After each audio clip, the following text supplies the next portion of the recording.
Je me sens bien, tel que vous le voyez, avec la conviction que les députés de la majorité vont me faire confiance.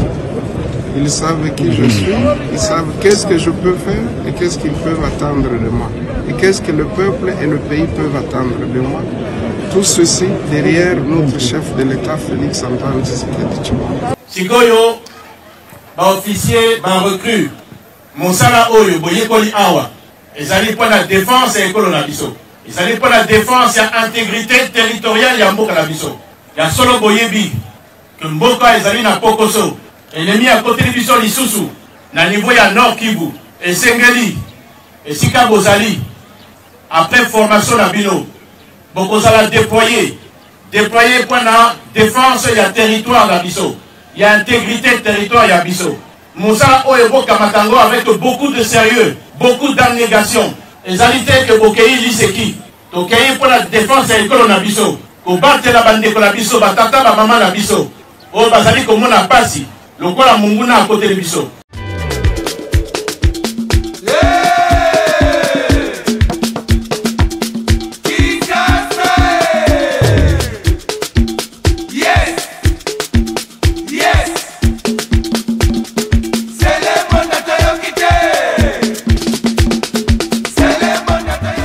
Putain. Omeli Bouni Salio Boy. On a mis Zododo. On met les Zododo, putain. On met la moi.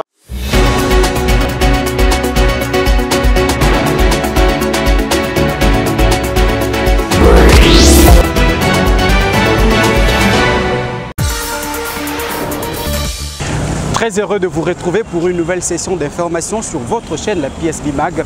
Madame, Messieurs, bonsoir et bienvenue. Place au titre de votre magazine.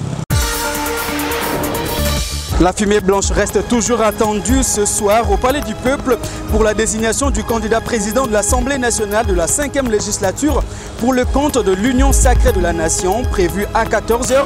Cette rencontre a dû trouver du retard. Modeste Batshilukwebo, le premier des candidats à arriver à l'hémicycle, s'est dit confiant quant au résultat du vote. Et puis la première ministre Judith Suminwa Tuluka poursuit sa série de consultations de la société civile. Ce mardi, elle a échangé avec les organisations invitées telles que la MIFDA, la Fédération congolaise de personnes vivant avec handicap, la société civile environnementale et bien d'autres. Toujours pas de fumée blanche à l'heure où nous réalisons cette émission, car cette rencontre des députés nationaux de l'Union sacrée pour la désignation du candidat commun au poste de speaker de la Chambre basse du Parlement pour la 5e législature a dû prendre du retard. Premier des candidats à arriver à l'hémicycle cet après-midi, Modeste Batshilukwebo se dit confiant et se dit être convaincu que les députés nationaux de l'Union sacrée porteront leur choix sur sa personne. On l'écoute. Je me sens bien, tel que vous le voyez, avec la conviction que les députés de la majorité vont me faire confiance. Ils savent qui je suis, ils savent qu'est-ce que je peux faire et qu'est-ce qu'ils peuvent attendre de moi. Et qu'est-ce que le peuple et le pays peuvent attendre de moi. Tout ceci derrière notre chef de l'État, Félix Antoine Tshisekedi Tshilombo. Ce sont les primaires pour la première fois ici à l'Assemblée nationale, au Parlement. Comment vous trouvez ça? C'est pour vous dire que la RDC est toujours en avance par rapport à plusieurs pays. Nous sommes là en train de démontrer un véritable exercice de démocratie.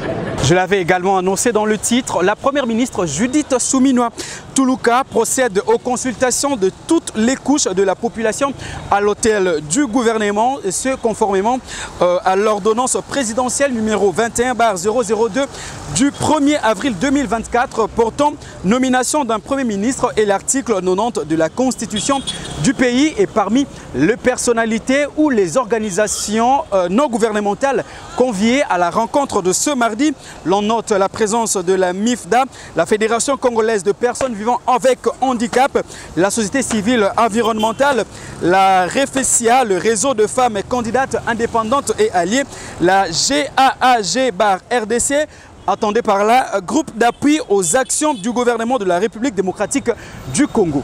Toujours dans le chapitre des consultations de Madame la Première ministre, sachez que Judith Suminwa Tuluka avait reçu hier lundi en audience la délégation de la jeunesse congolaise conduite par l'ambassadeur William Mukambila, président du Conseil national de la jeunesse. La Première ministre, elle a entamé les consultations après l'étape des forces politiques. Il était question aujourd'hui pour nous d'être reçus par son autorité en tant qu'une catégorie importante de la population jeune, parce que c'est au nom de la jeunesse congolaise que nous avons été reçus par elle, afin de nous donner la philosophie de la nouvelle politique qu'elle va devoir amener à la tête de notre gouvernement, qui sera très bientôt connu. Et elle nous a fait part de ces 6 engagements du président de la République fait à la population lors de sa campagne. Elle a ajouté sa volonté personnelle et celle du président de la République de travailler avec la jeunesse et à pouvoir valoriser et accompagner les actions de la jeunesse. Elle a commencé par nous faire part de ce qu'elle a présenté à la politique, justement cette question de la réduction des trains de vie des institutions. Et nous pensons, à travers ces dires, que ce gouvernement aura moins de ministres pour capitaliser en termes de ressources sur les investissements dans le projet du domaine social. Au-delà de ça, elle a présenté la préoccupation de pouvoir travailler sur la maîtrise de l'inflation monétaire, parce que vous savez que notre peuple est en train de souffrir à cette question qui aujourd'hui les taux d'échange est à 27, 28 pour les autres. Nous avons, à travers cette audience, présenté à son Excellence Madame la Première ministre les désidératas de la jeunesse, quand bien même une grande partie de ces désidératas avait déjà été prise en compte par les 6 engagements du chef de l'État. Vous savez, la jeunesse est préoccupée par l'emploi, l'autonomisation. Au-delà de ça, la question liée à la formation de cette jeunesse. Nous l'avons invité de pouvoir investir dans l'homme par la prise en charge de la formation professionnelle gratuite des jeunes, parce que c'est depuis 1960 et qu'à peine 4 ans ou 3 ans que la jeunesse bénéficie aujourd'hui d'une gratuité de l'enseignement de base. Mais en dépit de cela, il y a ceux-là qui aujourd'hui n'ont pas pu se supporter en éducation, qui ont aujourd'hui 18 ans, 20 ans, 25 ans, et qui sont en train de causer des désolations liées à l'insécurité urbaine, même au recrutement dans les forces négatives. Parce qu'il est évident que si la jeunesse est occupée, éduquée justement, elle sera utile pour notre pays. Nous avons également mis un accent sur la matière liée au ministère de la Jeunesse, les questions liées à la nouvelle citoyenneté et cohésion nationale. Parce que c'est à travers la nouvelle citoyenneté que nous pouvons éduquer l'homme, que nous voulons demain. Les enseignants congolais étaient aussi conviés aux échanges avec Madame la Première ministre. Le syndicat des enseignants du Congo a appelé à la nomination d'un enseignant expérimenté capable de mettre fin au détournement de fonds publics. Écoutez ces enseignantes au sortir de cet échange avec la chef du gouvernement. En tant que syndicat des enseignants du Congo, nous avons eu à parler de l'insécurité que les enseignants vivent. Le système éducatif congolais, dans tous les cadres sous-secteurs, nous citons ici l'EPST, le SU, la recherche scientifique, l'FPM, pour ne pas aussi oublier les affaires sociales dans les cadres de centres sociaux. Nous avons mis l'accent sur l'EPST, puisqu'aujourd'hui vous êtes tous sans oublier qu'il y a des personnes qui sont en train d'écoper 20 ans de prison pour avoir détourné l'argent dans ces secteurs. Il y a eu le recrutement fantaisiste, il y a les enseignants qui ne sont pas bien formés, ni moins encore non pédagogues. Et tout ça dans le cadre de la gratuité que nous avons eu à exiger depuis l'année 2006, qui se retrouverait en son article 43 de la Constitution. Et cette gratuité ne peut pas souffrir, tout simplement puisqu'il y a les gens qui pensent qu'il faut détourner l'argent, puisque dans notre pays, au lieu de parler de vol, on parle du détournement. Cependant, la gratuité a des éléments qui l'entourent. Nous avons par exemple la qualité, mais la qualité ne peut venir que lorsqu'il y a l'accès qui est le premier axe dans le cadre de la stratégie de l'éducation. Et dans cet accès, il est nécessaire qu'au lieu qu'on parle seulement de l'enfant qui est reçu de la maternelle à l'université, il est nécessaire qu'on parle beaucoup plus de l'enseignant. Et cet enseignant qui doit être recruté doit être un enseignant capable de transformer l'homme. Et nous venons à la qualité, et on peut avoir la qualité que s'il y a un enseignant de qualité, c'est-à-dire un pédagogue à l'EPST, l'EPST en tant que fondement, en tant que fondamental, en tant que fondation d'un immeuble tel que nous sommes aujourd'hui. L'immeuble intelligent est soutenu par une forte fondation. S'il n'y en a pas, la qualité n'arrivera pas. Et lorsque nous allons dans le troisième axe, nous avons parlé de la gestion. La gestion de quoi? Il y a une gestion tant financière que humaine. Mais comment gérer les fonds que nous recevons et de l'État congolais et aussi des partenaires financiers qui est la Banque mondiale? Mais ces fonds sont détournés, ces fonds sont volés et là, il n'y a pas moyen aujourd'hui de parler de la bonne gestion, pas seulement à l'EPST, à l'ESU, au FPAM et aussi aux affaires sociales, puisque ce sont les 4 ministères qui forment le système éducatif congolais, sans oublier les écoles et les universités de la santé. Nous avons eu à déplorer la manière dont aujourd'hui sont gérés nos ministères. Les ministères sont gérés par ceux qui viennent pour se dire « je suis dans mon entreprise ».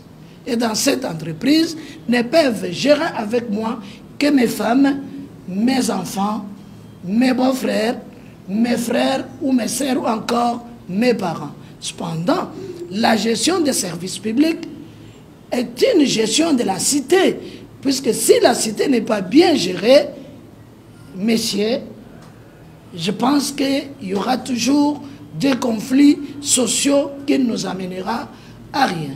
Voilà, nous avons beaucoup plus insisté pour que le système éducatif congolais, l'éducation nationale, soit géré dans ces 4 dimensions par les fils maison. C'est pour dire, si à l'EPST il y a quelqu'un, c'est un expert, un enseignant qui a travaillé longtemps à l'EPST, mais pas n'importe quel enseignant aussi qui a travaillé longtemps à l'EPST, qui connaît les méandres, qui sait que l'argent qui a été détourné, nous pouvons les récupérer de telle manière ou de telle autre façon. Le SU, l'FPAM, en tant que technique, avec la science, et aussi les centres sociaux avec les éducateurs sociaux. C'est pour dire, nous ne manquons pas de gens avec autant de compétences, tel que Madame a défini son gouvernement, un gouvernement de compétences. Merci. C'est moi qui vous remercie. Les professeurs d'université membres de l'APUKIN étaient également conviés aux échanges avec Judith Souminoa Toulouka. Ces derniers ont été formels. On ne peut pas être universitaire si la recherche n'est pas subventionnée par les gouvernements. On les écoute après ces échanges. Merci. Nous sommes APUKIN, Association des professeurs de l'Université de Kinshasa. Nous sommes tous complets ici, les 4 membres, le président, le professeur Loubo qui parle, le premier vice-président, le professeur Kabongo, Jean-Marie, le secrétaire rapporteur, le professeur Charles Odico, et le trésorier, le professeur Pamphile Komba. Alors nous sommes venus, d'abord sur l'invitation de son Excellence Madame la Première ministre. Nous la remercions pour ça et nous sommes venus se réitérer nos félicitations. Pour ce qui est de notre entretien, il a tourné autour de 4 points fondamentaux. D'abord, la situation générale du pays. Et nous avons parlé de la fourniture d'eau, d'électricité, les conflits à l'est du pays. Et nous sommes entrés dans notre secteur en rappelant les engagements non tenus par le gouvernement précédent, notamment ce qui a été convenu à l'accord de Bibois. Nous avons insisté sur le véhicule qui reste à distribuer et l'argent qu'il faut pour que chaque professeur obtienne son véhicule. Nous avons insisté sur la prime de recherche parce qu'on ne fait pas, on ne peut pas être universitaire si la recherche n'est pas subventionnée. Nous avons parlé de l'assurance. Et cette assurance est en train d'évoluer et nous demandons vraiment que sa pérennisation soit une garantie. Et nous avons demandé qu'il y ait un texte légal qui consacre la pérennisation de l'assurance santé, maladie, invalidité et obsèques. Bon, nous avons parlé aussi du barème. Nous avons remis une grille barémique pour lecture et surtout pour application. Parce que nous ne pouvons pas laisser Madame la Première ministre seulement avec les théories. Nous avons été concrets en amenant une proposition de grille barémique. Voilà d'une manière générale, sans oublier les questions internes à l'Université de Kinshasa. Nous en avons aussi parlé. Voilà d'une manière condensée l'essentiel de notre entretien de cet avant-midi. Au cours de la même journée, Madame la chef du gouvernement, Judith Suminwa Tuluka, avait également reçu une délégation de l'Union nationale de la presse du Congo qui, au sortir de ces échanges, a proposé 3 secteurs sur lesquels le gouvernement Suminwa devra travailler à court terme, à savoir la sécurité, les infrastructures, des routes, mais aussi et surtout la bonne gouvernance.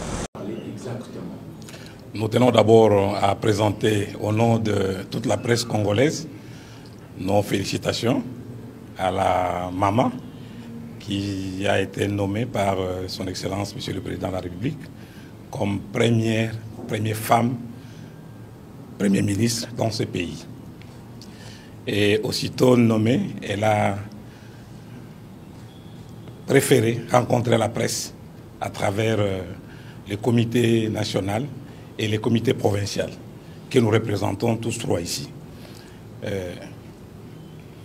Il a été question de pouvoir lui faire des propositions concrètes sur ce qu'elle peut faire et aussi d'apporter notre soutien. Par rapport aux propositions, de notre part, nous avons préféré que le gouvernement qu'elle aura à diriger bientôt puisse s'atteler sur 3 points essentiels et que ces points soient pris en compte à très court terme. Le premier, c'est d'abord la sécurité. La sécurité qui doit être rétablie à travers toutes les provinces de ce pays, en commençant par l'Est, et même l'Ouest, il y a toujours des problèmes. Et le deuxième secteur, c'est l'infrastructure et les routes pour booster l'agriculture. Parce que pratiquement dans ce pays, il n'existe presque plus de routes. Et à Kinshasa et dans toutes les 26 provinces, les rails n'existent presque plus. Les trains ne marchent presque plus. Les biefs navigables dans ce pays existent, mais le bateau fait naufrage à chaque moment. Et donc, il faut qu'elle s'attelle sur les infrastructures et l'agriculture. Et si ces deux vont de pair, je pense que ça va contribuer efficacement à la lutte contre la faim qui amenuise les énergies de la population congolaise. Et le troisième secteur, c'est la gouvernance. Laquelle gouvernance que nous voulons beaucoup plus participative. Et donc, elle doit s'atteler sur le principe de bonne gouvernance.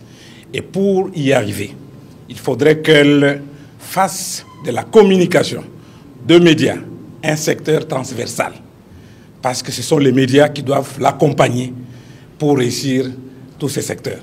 Partout où elle peut passer, il faut que les médias puissent jouer son rôle. Parce que Mobutu disait, au temps où il était dictateur, il disait, s'il me reste un Zaïre dans la caisse de l'État, c'est un Zaïre, je le donnerai aux médias. Parce que ce sont les médias qui vont dire pourquoi la cause de cette faillite et comment on peut décanter la situation de la faillite. C'est les médias qui vont expliquer à la population comment on peut sortir de la crise. Donc, il faut vraiment qu'elle se penche dans ce sens-là. Et en dernier, nous avons pensé qu'il faut absolument qu'il y ait ce suivi de proximité. C'est ce qui a manqué aux prédécesseurs. Donc, il ne faut pas que le ministre soit des ministres pas trop dans leur bureau. Il faut que ce soit des ministres de terrain. Parce que nous avons estimé que désormais, au lieu d'être théorétique, il faudrait que ce gouvernement soit beaucoup plus pratique, descendre sur le terrain pour palper du doigt les problèmes de la population. Et par rapport à notre secteur, nous avons pensé qu'il fallait activer, même en mode d'urgence, la tenue du congrès extraordinaire de l'UNPC qui peut nous permettre de bien nous structurer. C'est pourquoi les gouverneurs de la province médiatique peuvent me compléter dans ce sens. Monsieur le Président, comme nous l'avons demandé autrefois au Président de la République, il est plus qu'urgent que les moyens mis à la disposition de l'UNPC soient libérés le plus tôt possible pour que nous puissions organiser cette corporation, mais également accompagner le gouvernement. On fait toujours appel aux journalistes pour défendre le pays, pour informer l'opinion sur ce qui se passe notamment à l'Est, mais la corporation n'a pas les moyens de le faire, ni logistique, ni de moyens humains par rapport aux structures. Nous avons également demandé à ce qu'il y ait un contact permanent avec la presse. La presse n'est pas consultée assez régulièrement, la presse n'est pas associée à ce qui est fait, et la presse n'est pas souvent soutenue dans ce qui est fait. Donc notre leitmotiv aujourd'hui est que la nouvelle Premier ministre commence le travail le plus tôt possible, le plus rapidement possible. On a l'impression que ça prend un peu du temps et que son prédécesseur puisse rejoindre le Parlement et que la Première ministre commence le travail et que les journalistes, le professionnel des médias, les médias nationaux soient aujourd'hui associés à la gestion de cette République qui se meurt. Et enfin, nous avons demandé à ce qu'il n'y ait pas l'utilisation des journalistes par les membres du gouvernement ou certaines personnalités pour se régler des comptes.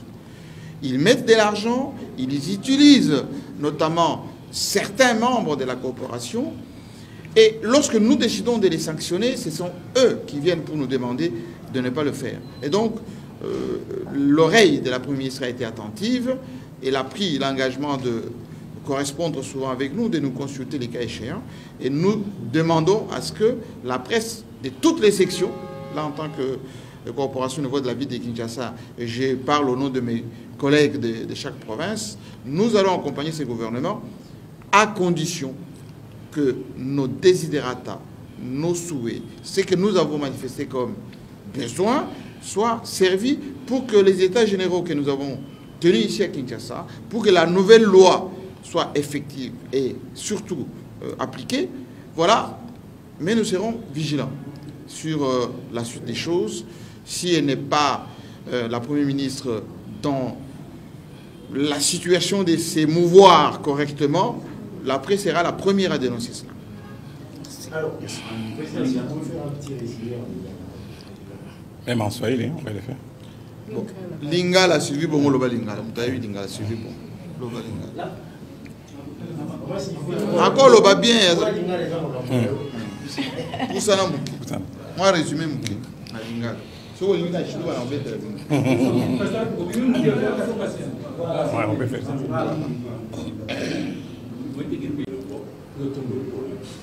Ya motuya tokendaki kopesa ye bafélicitation mpona kolakisa ye mpe eti tondimi kozala nsima ne mpona mosala ya monene esengeli asala ya solo ezali mbala ya mbokomona na motu ya gouvernement kozwa mama ete eza bongo défi eza bongo mokili kotalela ye parce que soki asali mabe barobate maman asali mabe soki maman asali malamu ozala lokumu mpona bamama nyonso mpe ekokoma bongo mesano tokobomba te kazali bongo 29e premier ministre nde ali bongo mbala yambo depuis accession na biso na lipanda tozwa mama na mutu ya gouvernement central bongo mingi atalisaki biso ozali ba défi oye azonga kosalela mais kasi mpona oyo etali mosala na biso lokola bapanzi sango toyebisaki mama ete que oyo makoki nyonso mpona kokende congrès extraordinaire ya UNPC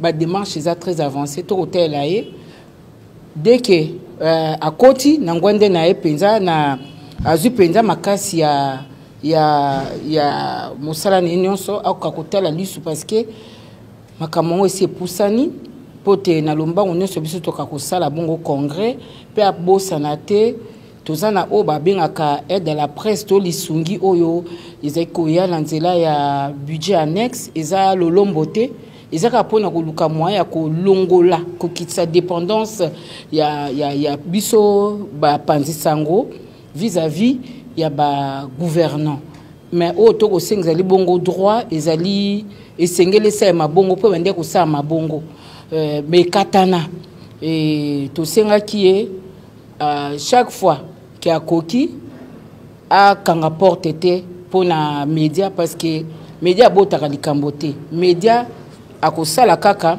akopanzaka sango ntango yo opesi ye information nde na ngonga wana média akoloba mais soki opesi média te média akoluka na banzela na ye ya nyoka eza ya malamu eza ya mabe lobi tokomolela ye pasengaki biso alaki biso ke ayoki biso tokotalela ye par rapport ya misala na kanisa na bokuse oyo tosolaki mais ya motu ezali congrès na biso oyo tozozela mpenza oyo makambo eza déjà très avancé esalema kolandisama na bapromese nyonso oyo epesamaki na état généraux ya presse na kanisa ezalaki bongo na 2022 sur la bossalité. Tout à fait autre chose. Au terme d'une année de formation, la 31e brigade d'intervention rapide de forces armées de la RDC a célébré hier lundi 22 avril 2024 la clôture de son programme de formation au camp Louama situé à 7 km de la ville de Kindu. Nous sommes dans la province du Maniema. La cérémonie de prise d'armes marquant cet événement a été présidée par le vice-premier ministre, ministre de la Défense nationale Jean-Pierre Bemba Gombo. Au cours de cette cérémonie, justement, plus de 3000 militaires, dont 64 femmes, ont reçu leur brevet de formation. Le détail dans ces propos recueillis. Officiers et recrues, notre devise.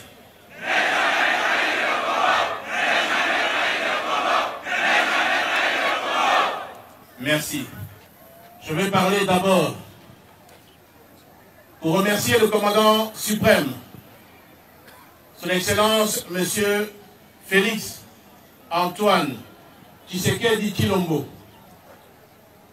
pour m'avoir désigné afin de le représenter à cette cérémonie de clôture de la formation commando de la 31e brigade. Je voudrais également remercier tous les instructeurs belges, congolais, qui n'ont cessé de fournir des efforts louables pour permettre aujourd'hui, dans notre brigade, d'être formés et de pouvoir être déployés. Soyez au nom du président de la République remerciés et félicités, ainsi qu'au Royaume de Belgique qui participe dans ce programme de coopération au niveau militaire. Sigoyo, officier, recrue. Monsala Oyo, Boyekoli Awa. Ils allaient pour la défense et l'école Nabiso. Ils allaient pour la défense et l'intégrité territoriale de Mboka Nabiso. Il y a solo Boyebi. Que Mboka ils allaient na Pokoso. Et les mis à côté de Biso Lisusu. Na niveau ya Nord Kivu. Et Sengeli, et Sika Bozali, après formation à Bino, Bokozala déployé pour la défense du territoire d'Abiso. il y a intégrité territoire ya biso. Moussala Oyebo Kamatango avec beaucoup de sérieux, beaucoup d'abnégation. Les alités que Bokei dit c'est qui? Tokei pour la défense de l'école na biso. Ko battre la bande de la biso, batata ba maman na biso. O bazali ko mona pasi. Lokola munguna à côté de biso. To boy ba trahison. To sengeli loyauté na mboka. Loyauté na constitution. Loyauté na commandant suprême na mboka na biso. Président de la République. Nangina félicité bino. Denge bo komi na niveau oyo. Formation ezalaki makasi. Mais ezali po na bolamu na bino po bolamu na armée na biso. Na souhaité bino bonne continuation na kati na armée na biso. Mokonzi na mboka ayoka ke 31e brigade. Et donc ça la mosala moko ya makasi na esika bakotinda bino. Bolandi ngai? Botika malamu nzambe abatela bino.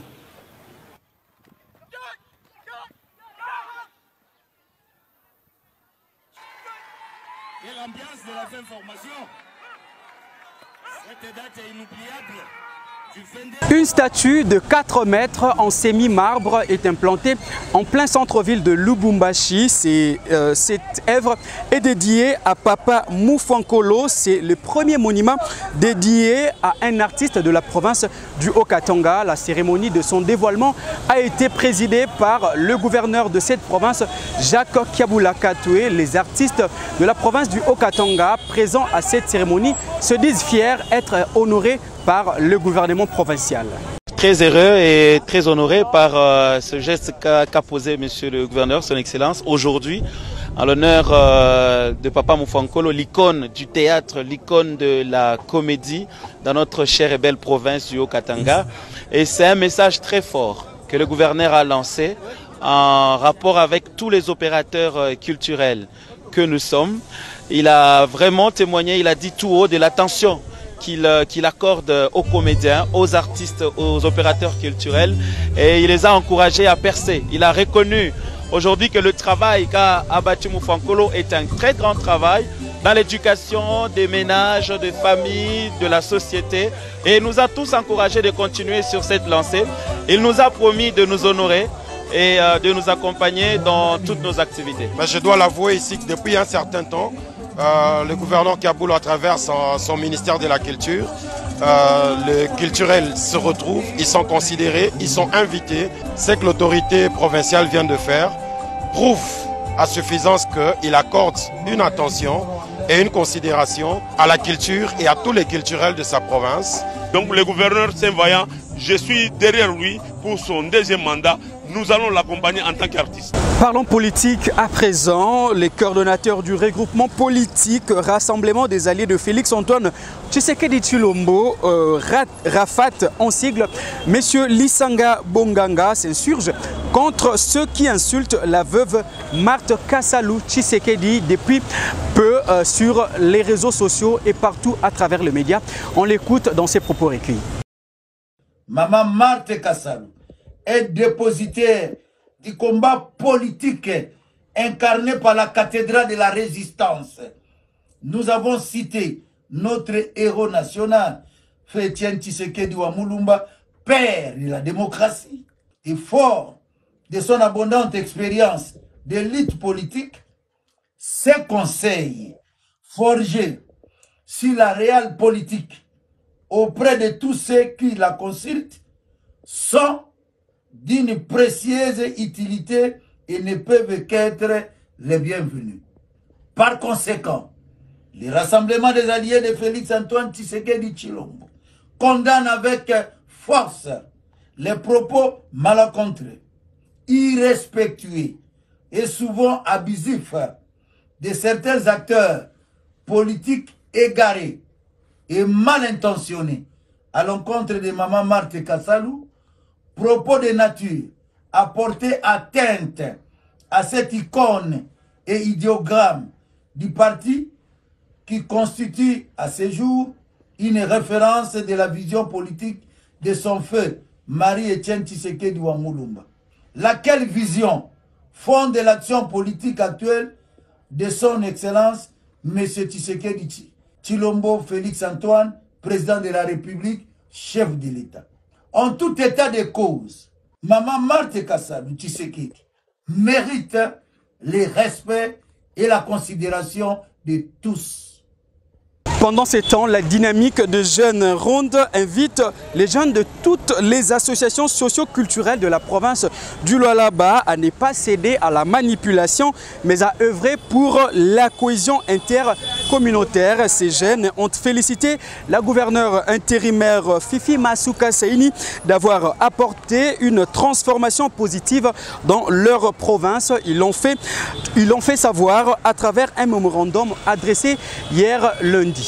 Reçue par la gouverneure intérimaire du Lualaba, la dynamique jeunesse ronde a déposé un mémorandum dans lequel elle félicite l'honorable Marie-Thérèse Masuka Saini Fifi pour la transformation positive de sa juridiction, à en croire le secrétaire général de la structure. Nous qui sommes ses enfants, il fallait normalement lui remettre un message d'encouragement.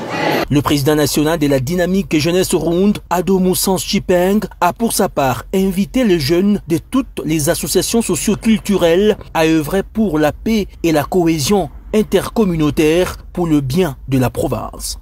Premièrement, nous sommes ici, c'est pour présenter nos civilités et échanger avec l'autorité qui est maman la gouverneure Fifi Masuka Saini, lui témoigner, oui, ou lui promettre notre accompagnement.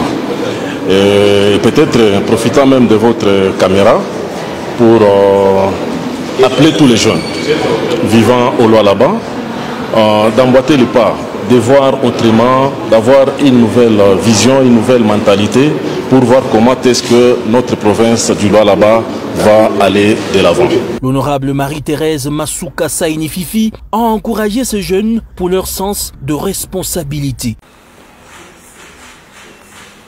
En société, personne de troisième âge, Madame Justine Pilipili, veuve Matalatala, une femme d'exception qui a pu élever ses enfants seule jusqu'à ce qu'ils deviennent de grandes personnes dans la société.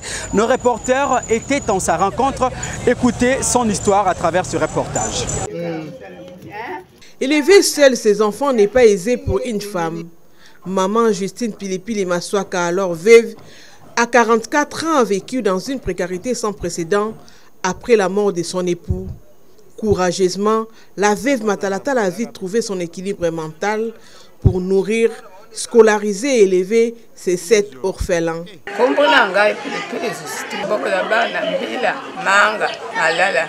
J'ai élevé mes enfants seuls. Je me levais très tôt le matin pour aller vendre des mangues, des oranges, des pondous, bref, tout ce qui peut être rentable.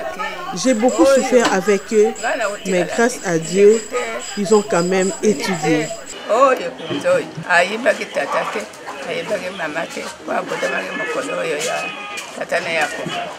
Avec détermination, ces enfants se démarquent aujourd'hui dans plusieurs domaines de la vie. Elle a su tenir son ménage grâce à des petits commerces, comme nous relate sa fille cadette, Patience Matalatala, chargée de l'immobilier à la Cinco. Mon papa est mort le jour où moi j'étais née. Pour moi, ma mère représente papa et maman à la fois. Elle s'est débrouillée pour nous nourrir, pour nous envoyer à l'école. Elle devait vendre 2 fois de mangue, elle vendait de bois, du chauffage, elle vendait le pain. Elle faisait tout ce qu'elle pouvait faire pour qu'on soit à l'aise, pour qu'on puisse manger, pour qu'on puisse aller à l'école. Si aujourd'hui elle vend le pain, elle voit que demain le pain ne marche pas, elle change de commerce. Pour Fidéline Matalata, la 5e de la famille, sa mère est une personne extraordinaire, modèle et une source de sagesse qui les a transmis des valeurs qui font d'eux des références. Mon éducation, c'est beaucoup plus maternelle. Je ne connais pas l'histoire d'un père, d'une famille, mais c'était bien. Je me demande parfois comment est-ce que ma mère vit jusqu'à cet âge, après tout ce qu'elle a vécu. Elle est une preuve de l'amour de Dieu. Auprès d'elle, j'ai appris la gestion financière.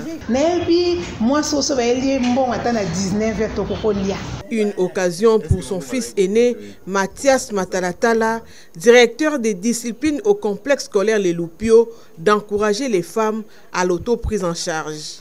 C'était une ménagère. Elle est parvenue, n'est-ce pas, on nous envoyait à l'école. Là où peut-être certains riches, n'est-ce pas, ont échoué, mais elle a réussi d'une manière ou d'une autre. Aujourd'hui, on est ce qu'on est. On n'est pas peut-être riche ou quoi, mais on est riche là-dedans dans la tête. À toutes ces personnes-là qui croient que les petits métiers ne servent à rien, elles se trompent, ces personnes-là. On n'a pas que besoin d'être, je ne sais pas moi, qui que ce soit dans la vie pour... non, on peut faire un petit métier, être cordonnier, être maçon, etc. Aujourd'hui, s'il n'y a pas de cordonnier, on n'aura pas de chaussures. S'il n'y a pas de maçon, on n'aura pas de maison. À 92 ans, Maman Pilipili, affaiblie par les poids de l'âge, est prise en charge par ses enfants et jouit des fruits de ses efforts et sacrifices.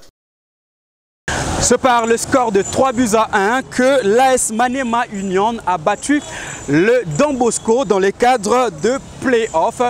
À la fin de cette rencontre sportive, les deux coachs se sont exprimés en ces termes à travers les micros d'Aristote Ndombele. Le premier but qui est entré dès l'entame du jeu était l'œuvre de l'arbitre qui a sanctionné une faute qui n'en est pas. C'était épaule contre épaule, il a mis la faute là. Deuxièmement, dans la même, comment je veux dire, dans la même condition. Oui, dans la même condition. Non, sur le coup franc là, le gardien était seul. Il y a eu encore un attaquant qui est passé devant le gardien, qui a perturbé le gardien. Mais on a sanctionné but. On a accepté, c'est pas grave. Et il y a eu le deuxième but, vous avez vu vous-même. Nous allons continuer à jouer jusqu'à réduire. Maintenant qu'on commençait à travailler pour pouvoir égaliser, on nous a planté encore un penalty. On n'en peut rien à ce moment-là. On fait un effort, on n'était pas déçus jusque-là. On fait un effort, mais on marque un but. D'une façon inattendue, le but est annulé. Comment? Soi-disant hors-jeu. On n'en peut rien. C'est vrai, actuellement, on comprend. Partout, ça se joue maintenant comme ça. Quand vous sautez, il y a toujours des problèmes. Nous avons joué avec Maniema Union chez nous. Ils nous ont battu 2-0 facile.